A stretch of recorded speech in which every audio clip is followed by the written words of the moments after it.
muchachos, la materia que vamos a ver en estas 2 semanas va a ser literatura 1. La forma de evaluación, ¿cómo va a ser? Ya la saben, va a ser 60% exámenes, se van a aplicar 2 exámenes. El primero sería el viernes de esta semana y el segundo la siguiente semana, el viernes, al terminar la materia. 30% trabajos y 10% asistencia. La asistencia en estos días ya les estaré diciendo cómo es que se va a tomar, ¿sí? Para empezar vamos a ver qué es la literatura. Tenemos que según Alfonso Reyes, la literatura es una actividad que trata el suceder imaginario basado en lo real. Otros autores dicen que es el arte, el cual se realiza a través o por medio de las palabras, las cuales estas se van a volver imprescindibles. ¿Por qué? Porque estas van a comunicar las ideas, sentimientos y emociones de los seres humanos. Ok, ¿a qué se refiere con Alfonso Reyes? Que es una actividad que trata el suceder imaginario basado en la real. A que en la mayoría de las obras, el autor, el escritor, se va a basar en la realidad para poder escribir sus obras. Obviamente, estas obras van a estar basadas en la realidad, pero también van a tener imaginación, van a tener cosas de fantasía, de imaginación. También podríamos decir lo que es un arte, el arte el cual se va a expresar por medio de las palabras, que estas van a ser fundamentales e imprescindibles para que el ser humano o el autor pueda comunicar las emociones, los sentimientos y las ideas que él está viviendo o que está viviendo ya sea por medio de la realidad o en forma personal. Dentro de la literatura tenemos 3 características, que es la creación, técnica y recreación. ¿A qué se refiere la creación? Se dice que es ficción. En esta, el autor va a transformar la realidad, es decir, va a crear una historia prescindiendo del mundo real, que era lo que les decía. El autor va a escribir su historia, pero obviamente basándose en el mundo. Va a basarse en el mundo para poder empezar a crear su historia. Obviamente va a transformar esa realidad. ¿Por qué? Porque va a meter un poco de imaginación. Después tenemos la técnica, que se dice que es la forma. Ok, la mayoría de las veces cuando los autores comienzan a escribir sus obras, ¿qué pasa? Que las escriben, podríamos decir, en sucio. Primero las hacen conforme ellos les van viniendo las ideas. Después, ¿qué pasa? Ya después que la tienen escrita van dándole forma, van ordenándola, van estructurándola, van viendo el lenguaje que van a utilizar, ¿sí? Van a utilizar un manejo de palabras adecuado de acuerdo al tipo de lector que va a ir dirigida a la obra. Porque, por ejemplo, el mismo lenguaje no lo van a utilizar en una obra que es para niños como para una de adultos o para adolescentes, ¿sí? Tienen que ver qué palabras van a utilizar en cada obra. Entonces, como les digo, primero el autor empieza a crear la obra, empieza a escribirla, podríamos decirlo en sucio. Ya después de eso empieza a darle una forma, empieza a ordenarla, empieza a ver qué palabras son adecuadas para el público que va a ir dirigida, la expresión que va a utilizar y la estética. Cómo va a ir, a lo mejor si es una obra que va a ser representada en un libro, pues qué estética va a llevar el libro, de qué color, qué pasta, igual las hojas, cómo van a estar las hojas, si van a llevar algún adorno, si van a llevar dibujos, ¿sí? Todo esto lo comienzan a ver en la técnica. Y después, pues obviamente ya viene la recreación, que dice que es la diversión. ¿A qué se refiere con esto? A que ya cuando el lector comienza a recrear la obra, empieza a leerla, empieza a divertirse. Igualmente también las obras, recuerden, que pueden no nada más ser para ser leídas, sino pueden ser para ser representadas ante el público. Después de esto, vamos a tener las funciones de la lengua.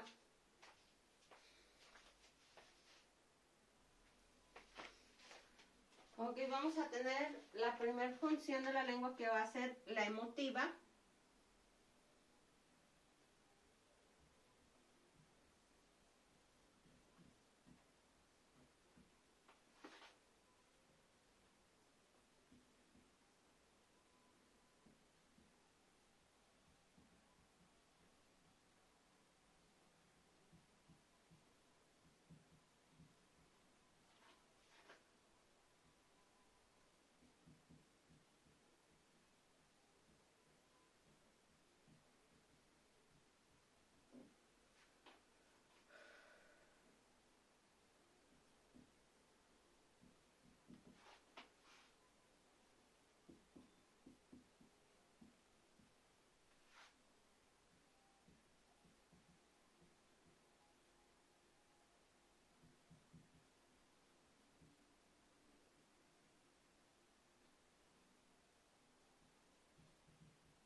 Ok, tenemos las funciones de la lengua son 6. La primera se dice que es emotiva, también se le puede llamar expresiva, señala los estados emotivos del emisor.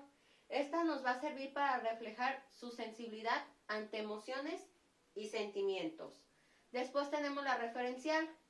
Esta se va a usar para dar información, es objetiva y sirve para expresarse de forma clara y entendible. La apelativa, también llamada connotativa, se utiliza para persuadir o convencer al receptor de cambiar de actitud o punto de vista, como órdenes, anuncios publicitarios, discursos políticos. Metalingüística se emplea para concretar o precisar palabras o conceptos y así hacer más claro el mensaje al receptor. Fáctica son frases que se utilizan cuando se inicia, interrumpe, continúa o concluye cualquier comunicación. Y por último, la poética, la cual va a hacer hincapié en el mensaje a partir de figuras literarias que lo hacen más atractivo, como poemas y canciones son un claro ejemplo. El ejemplo de la primera dice que señala los estados emotivos del emisor. Por ejemplo, cuando digo me siento tan feliz, estoy tranquilo, ahí está señalando un estado de ánimo. ¿Qué estado de ánimo tiene? En el segundo, estoy tranquilo, pues un estado de tranquilidad, de paz. En el primero, pues, un estado de felicidad. Y sirve para reflejar su sensibilidad ante emociones y sentimientos. Referencial dice que se usa para dar información. Por ejemplo, dice Charles Darwin, investigador y científico inglés, escribió El origen de las especies. Ahí, ¿qué nos está dando? Nos está dando una información. Nos está dando la información de Charles Darwin, el cual nos está diciendo que es un investigador científico y el cual escribió El origen de las especies. Ahí nos está dando información y nos está sirviendo para expresarnos de forma clara y entendible, para que aquí quede claro y entendible quién fue Charles Darwin. Tercera, apelativa, dice que esta se utiliza para persuadir o poder convencer al receptor. Por ejemplo, yo puedo decir, si votan por mí, les prometo mejores empleos. Se dice que se utiliza para cambiar la actitud o punto de vista. Por ejemplo, en anuncios publicitarios igual o discursos políticos. Aquí estamos hablando de un discurso político o de un discurso de, no, a lo mejor no político, pero en cuestión de alguien que tiene algún sindicato en algún lugar de trabajo donde se está proponiendo alguna persona y dice igual, si votas por mí vas a tener mejores empleos, vas a tener mejor salario, mejores prestaciones. Siguiente, metalingüística. Dice que esta se va a utilizar para concretar o precisar palabras o conceptos y hacer ser más claro el mensaje. Aquí, por ejemplo, dice, las preposiciones y las conjunciones pueden funcionar como nexos. Aquí nos está dejando claro que para qué nos pueden servir o para qué pueden funcionar tanto las preposiciones como las conjunciones, que es lo que dice que se emplea para concretar tanto palabras o conceptos. Aquí estamos utilizando los conceptos de las preposiciones y conjunciones, para qué nos pueden servir. Siguiente, en la fáctica, dice que esta se va a utilizar cuando se va a iniciar una conversación, se interrumpe o la continúas o vas a concluirla. Por ejemplo, como te iba diciendo, buenos días, adiós, nos vemos, en qué me quedé, qué te estaba diciendo, ¿sí? Ahí estamos utilizando estas frases cuando, por ejemplo, cuando alguien me interrumpe y luego sigo continuando, como te iba diciendo, o como les iba diciendo, muchachos, o en qué me quedé, ¿sí? O cuando voy a iniciar la conversación, buenos días, ¿cómo están? O nos vemos, hasta mañana, ¿sí? Y pues en la poética dice que los claros ejemplos de estas son los poemas y canciones.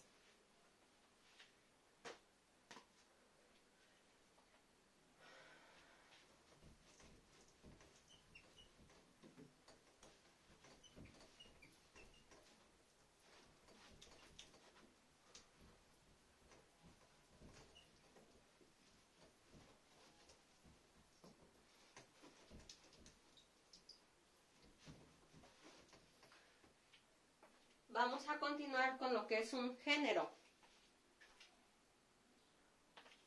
El siguiente tema va a ser nuestros géneros literarios. Bueno, vamos a ver, aquí me equivoqué, los géneros, pero también los subgéneros, géneros y subgéneros. Géneros y subgéneros. Géneros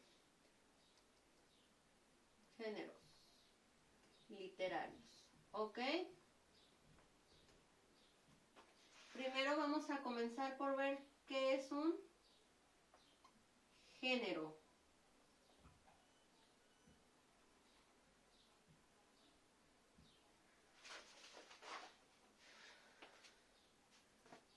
Decimos que un género es una forma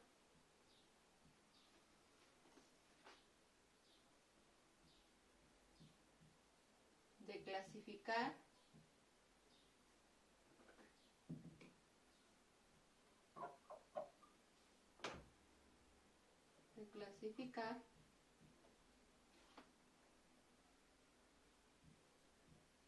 las obras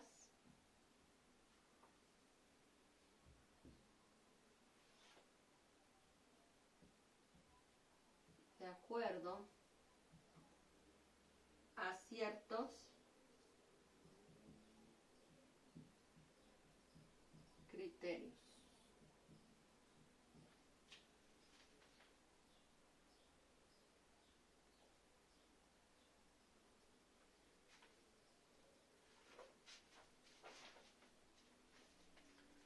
Ok, tenemos tres tipos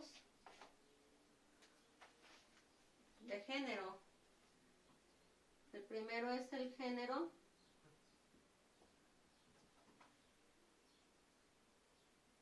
épico, narrativo y sus características son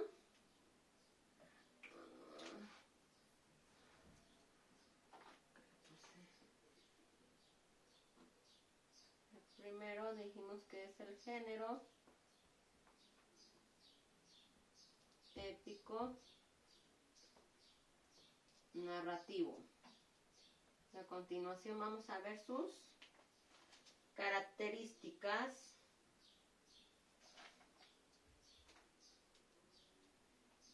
Que son épico narrativo. En este se da a conocer una serie de sucesos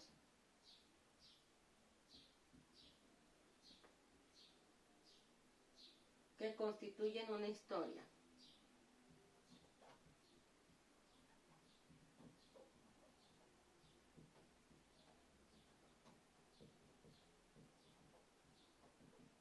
¿Ok? En este tipo existe un narrador,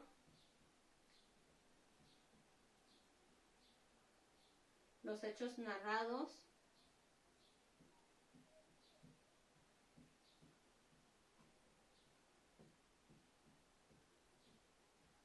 adquieren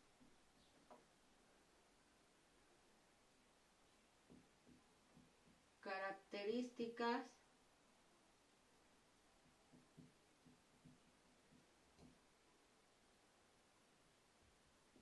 de velocidad,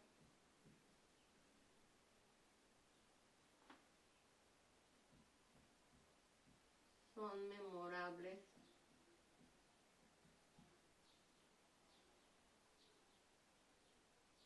este género está escrito usualmente en prosa. ¿Ok? Tenemos otro tipo de género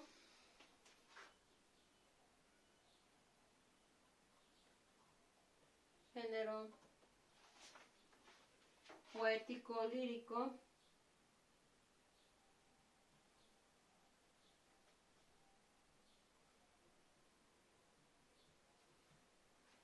y dentro de sus características tenemos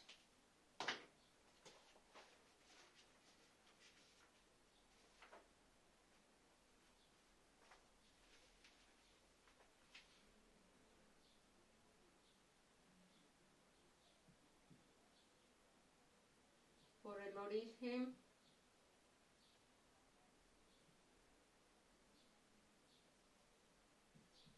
latino de la palabra,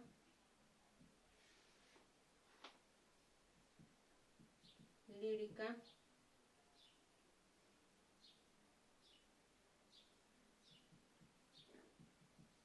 significa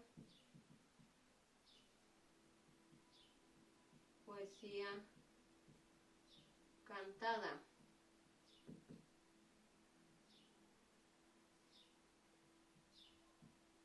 Puede considerarse como una canción o un poema.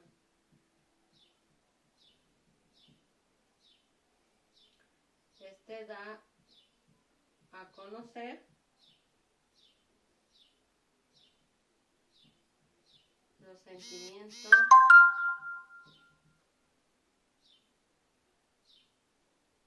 y emociones del autor. ¿Ok?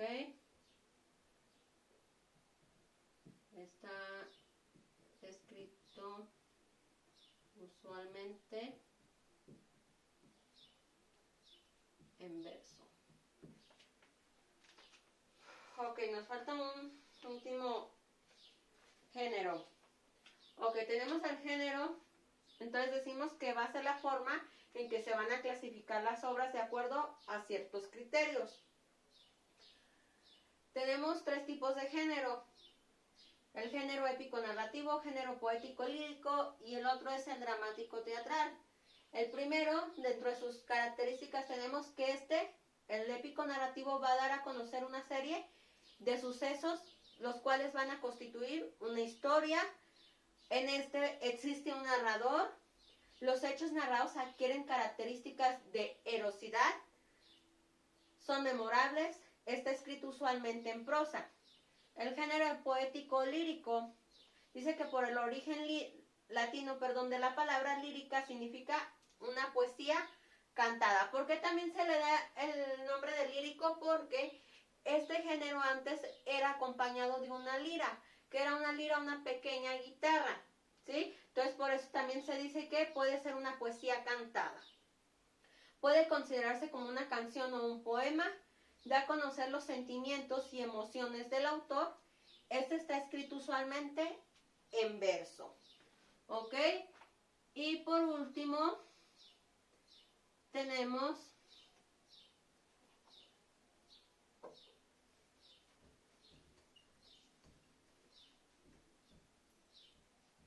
el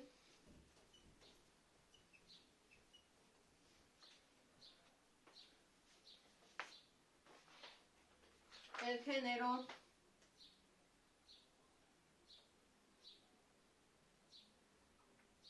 dramático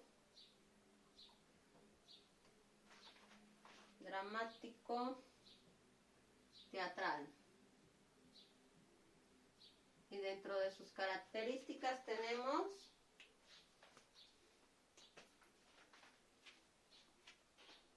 que son obras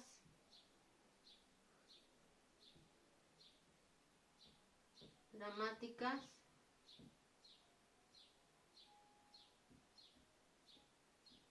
cuya historia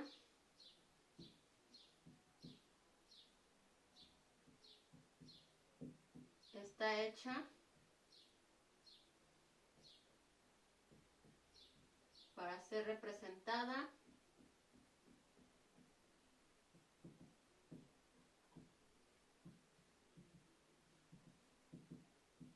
están estructuradas por actos. El diálogo es directo, trabaja usualmente sobre situaciones de la vida cotidiana.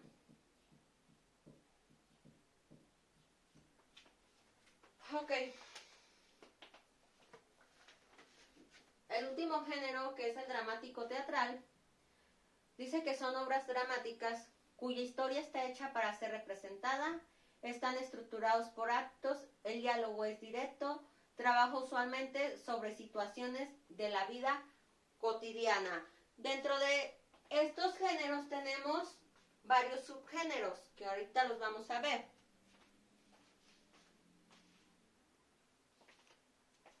Ok. Dentro del primer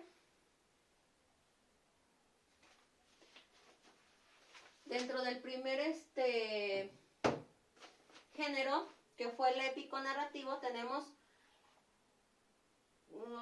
6 subgéneros. El primero es la fábula. Dice que la fábula es un relato el cual siempre nos va a dejar una enseñanza o una moraleja. Dentro de las fábulas más importantes se tienen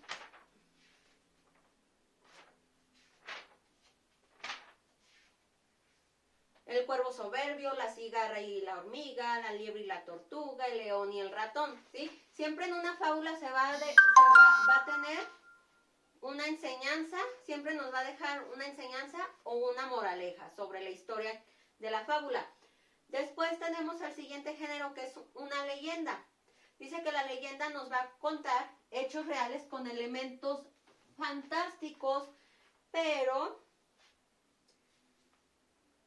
dice, una leyenda es una narración la cual nos cuenta hechos humanos y sobrenaturales y se transmite de generación en generación en una cultura determinada.